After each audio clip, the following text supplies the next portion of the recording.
Okay, hold on. All right, are we ready? Okay.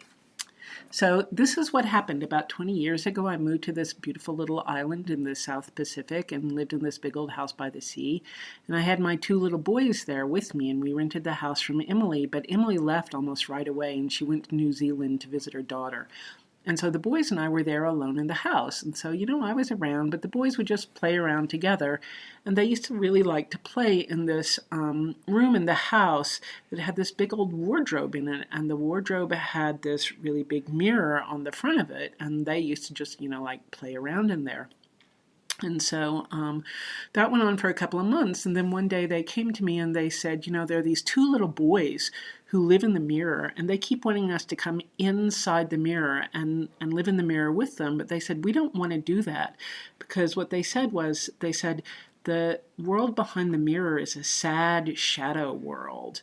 And so I said, well, you don't have to play in there if it creeps you out. And what they said was the two little boys, their names were Akapi and Te Aturangi.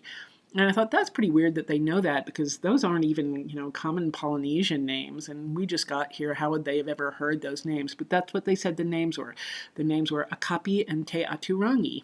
So that happened. And then, a little while later, what happened was that Emily came back, and she and I got to be pretty good friends, and we would hang out together and talk.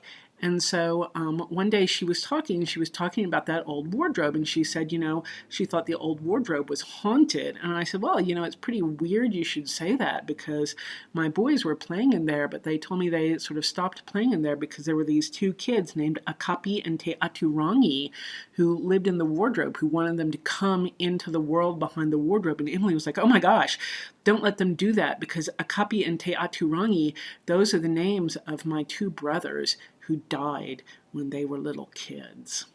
And so that's what happened. So that's my story.